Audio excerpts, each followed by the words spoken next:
Halo gengs, apakah kalian pernah memakai produk-produk keluaran dari Apple? Atau kalian adalah salah satu fanboy dari produk berlogo buah-buahan ini?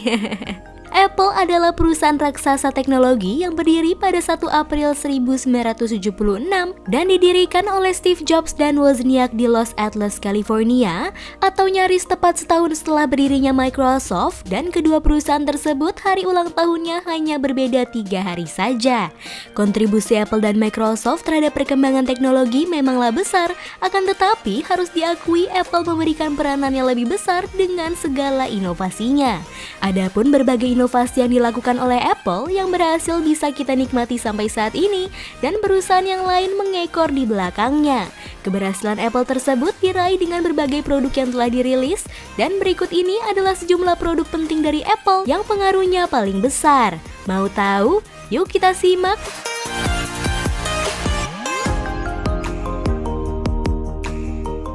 Apple II.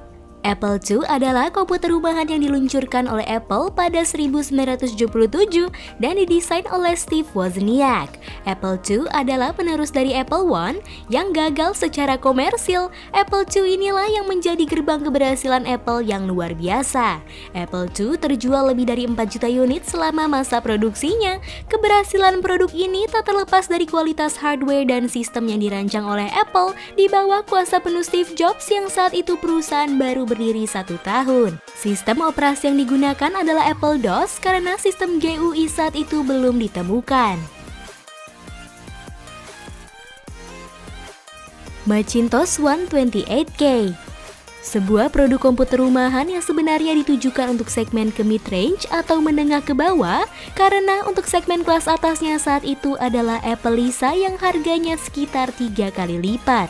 Macintosh dipimpin dan dirancang oleh tim Steve Jobs setelah dirinya keluar dari divisi yang mengembangkan Apple Lisa. Pengaruh Steve Jobs sangat terasa, Macintosh sukses besar dan Apple Lisa gagal. Macintosh menjadi salah satu komputer pertama yang menjalankan Graphic User Interface atau GUI dan memiliki performa yang baik di masanya. Macintosh kemudian menjadi perangkat PC legendaris yang ikonik dan terus dikenang hingga saat ini. iPod. Sony Walkman membuat Apple di bawah Steve Jobs yang baru saja kembali sebagai CEO terinspirasi untuk membuat pemutar media yang lebih baik, lebih praktis, dan bentuk yang lebih kecil dan tak merepotkan ketika dibawa-bawa. Maka muncullah iPod generasi pertama pada 2001, sebuah inovasi brilian dan mengubah kebiasaan orang-orang dalam mendengarkan musik.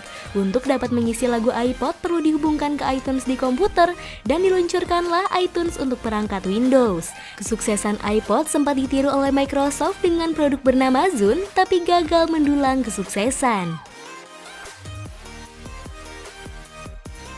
iPhone. 2007 merupakan tahun yang sangat bersejarah bagi dunia mobile phone.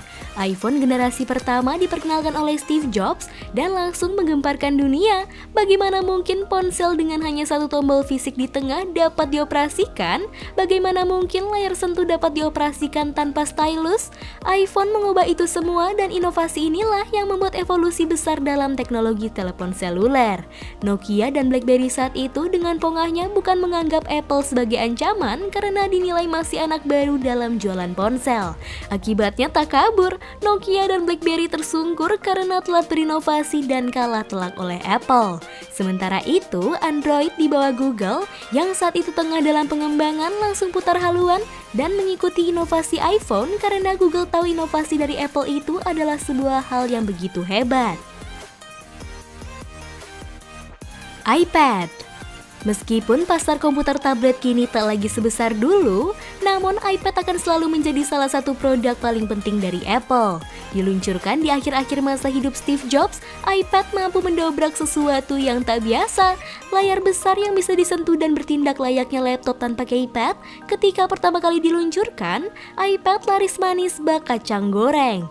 Kemudian perusahaan lain ikutan membuat tablet dengan OS Android, yaitu salah satunya Samsung Galaxy Tab. BlackBerry ikut-ikutan dengan playbooknya, dan kita tahu hasilnya seperti apa ya gengs? Nah